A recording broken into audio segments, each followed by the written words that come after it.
श्रीमद् भगवत गीता अध्याय 1 श्लोक 26 से 27 का अनुवाद है। अनुवाद।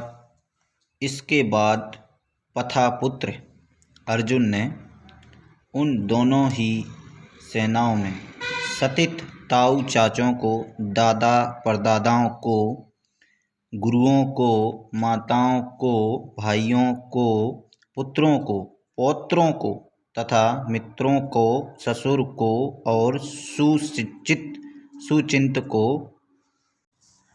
श्रीमद् भागवत गीता अध्याय 1 श्लोक 29 और 30।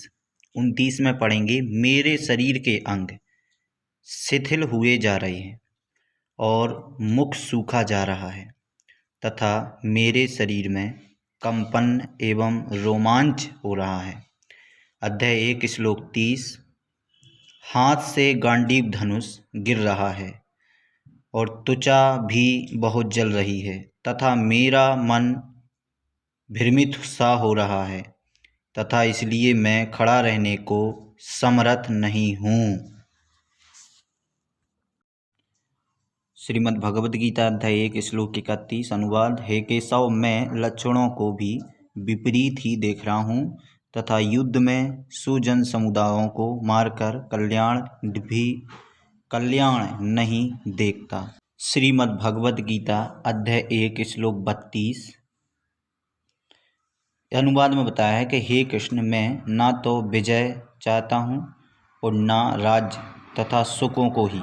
हे गोविंद, हमें ऐसे राज्य से क्या प्रयोजन है अथवा ऐसे भोगों से और जीवन से भी क्या लाभ है। अनुवाद। अध्याय 1 श्लोक 33। अनुवाद।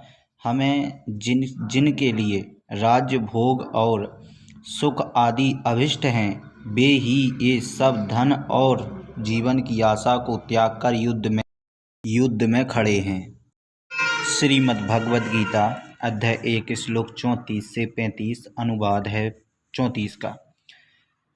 गुरुजन, ताऊ चाचे, लड़के और उसी प्रकार दादे, मामे, ससुर, पोते, साले तथा और भी संबंधी लोग हैं।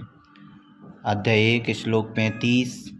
हे मधुसूदन, भले ही मुझे मार डालें तो भी अथवा तीनों लोगों के राज्य के लिए भी मैं इन सब को मारना नहीं चाहता। फिर पृथ्वी के लिए तो कहना ही क्या है। श्रीमद् भगवद गीता अध्याय 1 श्लोक 36 का अनुवाद है। हे जनार्दन, धृतराष्ट्र के पुत्रों को मारकर हमें क्या प्रसन्नता होगी। इन आतताइयों को यानी अपराधियों को मारकर तो हमें पाप ही लगेगा। अध्याय 1 श्लोक 37। अतएव हे माधव, अपने ही बांधव धृतराष्ट्र के पुत्रों को मारने के लिए हम योग्य नहीं हैं, क्योंकि अपने ही कुटुंब को मारकर हम कैसे सुखी होंगे। श्रीमद् भगवद गीता अध्याय 1 श्लोक 38 से 39।